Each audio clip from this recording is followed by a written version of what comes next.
How to become ready for real love. Now, healing before the relationship, not during it.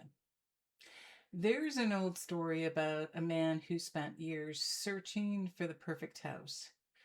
He looked at hundreds of them. Each one had something wrong: too small, too far, needed work, didn't feel right. And finally, a friend asked him, "What exactly are you looking for?" And he said, "I don't know. And I'll know it when I see it." His friend said, "Maybe the problem isn't the houses. Maybe it's that you're not actually ready to live anywhere yet." Now, I think about that story a lot when it comes to relationships because so many of us are searching for the right person, when the real question is whether you're actually ready for them. Not perfect, not fully healed, but ready.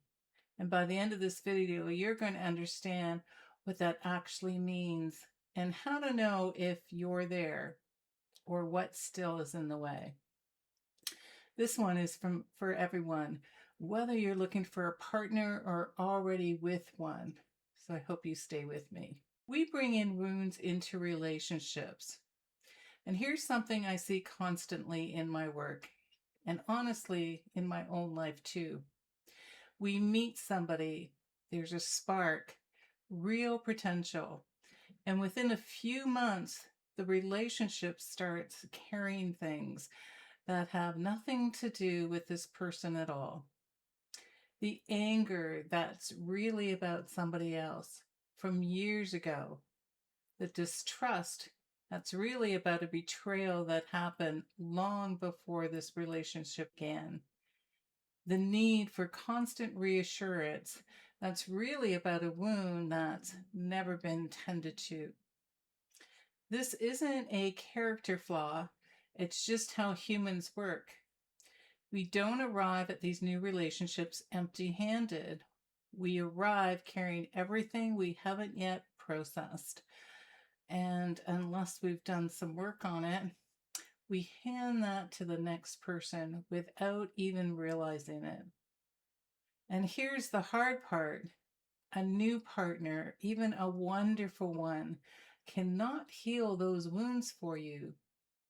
They can be patient, they can be kind, they can love you very well, but if you're bringing unprocessed anger, unresolved distrust, and an empty cup that you're hoping somebody else will fill, you're not actually looking for a partner. You're looking for a rescuer. And that's not fair to either one of yous. Now, what does it mean to do your own work first? It doesn't mean that you're fully healed. Nobody is ever fully healed. For healing isn't a destination. It's an ongoing relationship with yourself. It means a few specific things. You look at your anger and you know where it actually comes from, not suppressing it, not just managing it so it doesn't show, actually looking at it. And if you find yourself with a short fuse or reacting strongly to some small things or carrying resentment that feels disproportionate to what's happening right now, that's information. That's pointing somewhere, usually something older. You examine your distrust and you can tell the difference between intuition and old wounds. This is a big one. Distrust from a past betrayal can disguise itself as intuition about a new person. Real intuition is calm. It is a quiet knowing. Wound-based distrust is anxious. It's scanning for evidence. It's already braced for the worst before anything has happened. Learning to tell those apart is one of the most valuable things you can do for yourself. You're building a life you actually love, independent of whether somebody shows up to it and shares it. This is the piece people skip the most. If your life feels empty and you're waiting for a relationship to fill it, that's an enormous amount of pressure to put on another person. But if you're building a life with friendship, purpose, things that light you up, a sense of who you are, then a relationship becomes something you're adding to your full life, not something you're hoping will complete an empty one. That difference changes everything about how a relationship feels for both people. Being the person you're trying to attract, even if it's not written down, of what we want in a partner: kind, honest, emotionally available, good communicator, trustworthy, somebody who has done their own work. Here's the question I'd love you to sit with. Are you that person? Now, I don't mean that you have to be perfect, because none of us are perfect. But if you're kind to yourself and others, even when things are hard, are you honest with yourself first and then with the people in your life? Are you emotionally available, or do you shut down, deflect, or stay busy when things get real? Are you a good communicator? Can you say what you mean and ask for what you need without it turning into conflict? Are you trustworthy? Do you do what you say you'll do? This isn't about self-criticism. It's about alignment. Because here's what tends to happen. We attract and are attracted to people who match where we actually are. Not where we want to be, where we actually are. So the most powerful thing you can do to attract an honest relationship is become a healthy option of yourself. Not so you can earn love. You don't have to earn love. But because like tends to recognize like. And the work you do on yourself isn't just for some future person. It's for you right now. Now, what's a healthy relationship? And what does it actually look like? Well, here's the thing a lot of us have never actually seen is a healthy relationship modeled. Not really. We've seen relationships that have lasted, relationships that look fine from the outside, relationships with all the right milestones. But healthy is different from lasting and different from looking good on paper. So let's actually define it. A healthy relationship has two people in it, not one whole person and one person missing pieces.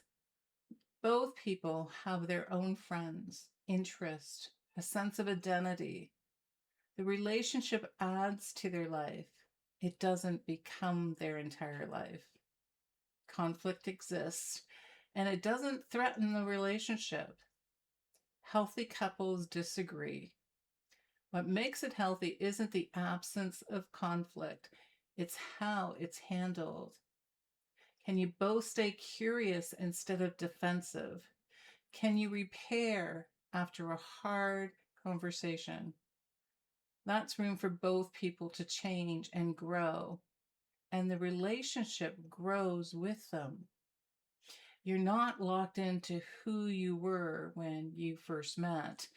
A healthy relationship has enough flexibility to hold both people evolving. And trust is built through consistency, not promises. Anyone can say the right things. Trust comes from the action lining up with words over and over, especially when it would be easier not to.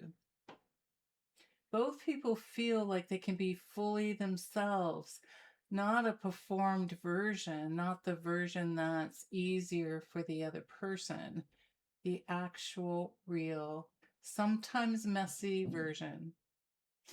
There's a baseline of respect, even in hard moments.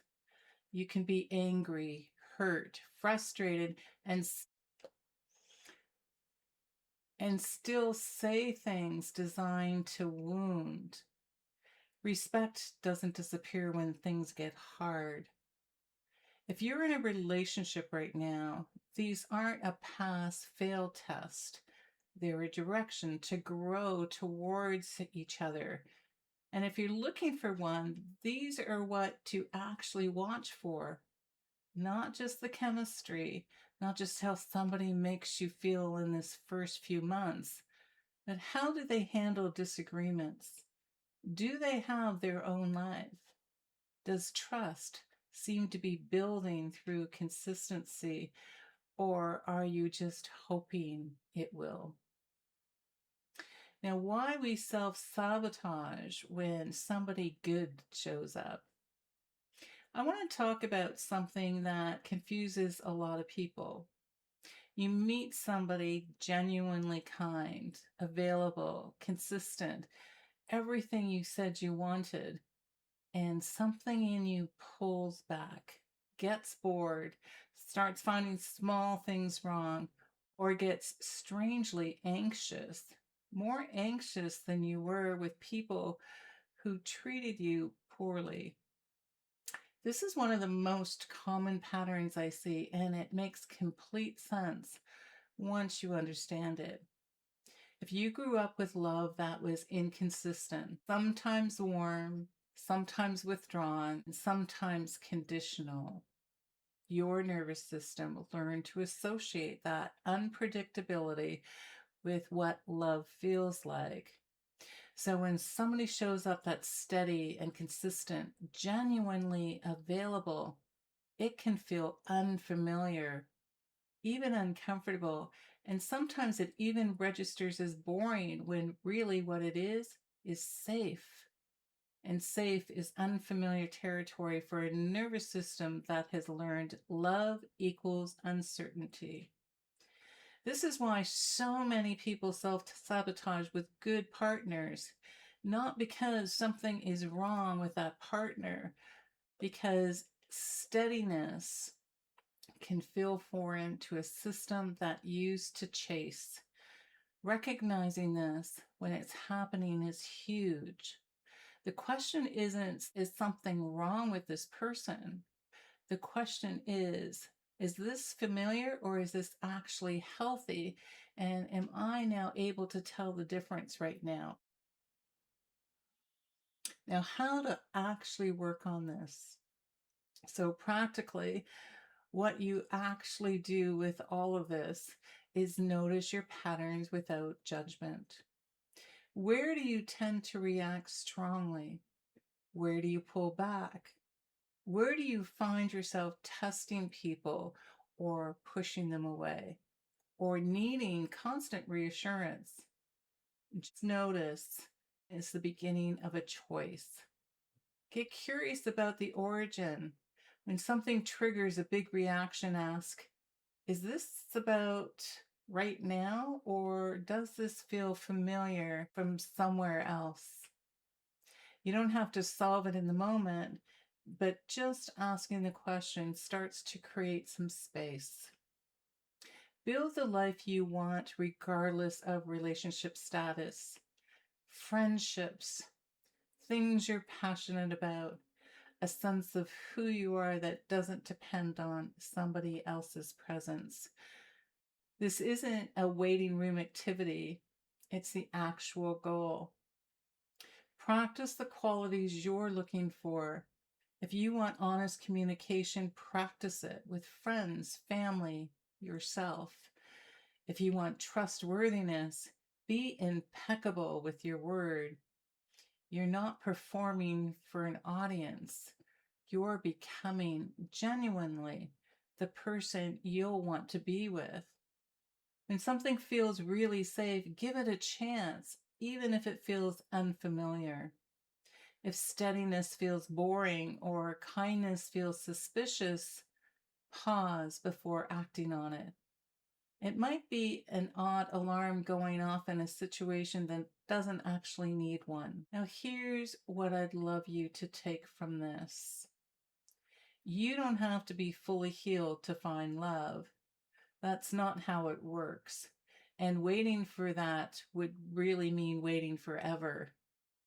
But there's a difference between bringing your whole self into a relationship, including the parts that are still healing, and bringing your wounds and hoping somebody else will manage them for you. The first is partnership. The second is asking somebody to do work that actually is yours to do. The good news is every bit of work you do on yourself isn't just preparation for some future relationship. It's a better life right now, whether somebody's standing next to you or not. And when the right person does show up, or if they're already there, you'll be ready to actually meet them, not with your guard up, not with your wounds leading the way, but as somebody who has done some of the work of becoming whole. That's not just good for relationships. That's just a really good way to live. If this space feels like a breath of fresh air to you, I'd love you to subscribe and stay for a while. Let's walk this path together. And please, I'd love to hear what you think love is and which of these patterns do you recognize in yourself? No judgment, just curiosity. And share this with somebody who's working on themselves, whether they're single or already in a relationship. And if you'd like to support doing this work through the Love Intelligence Method, reach out. Let's have a heart to heart, because you haven't missed your story. It's just about to begin. Love is the way back to self, and don't forget, love is your magic.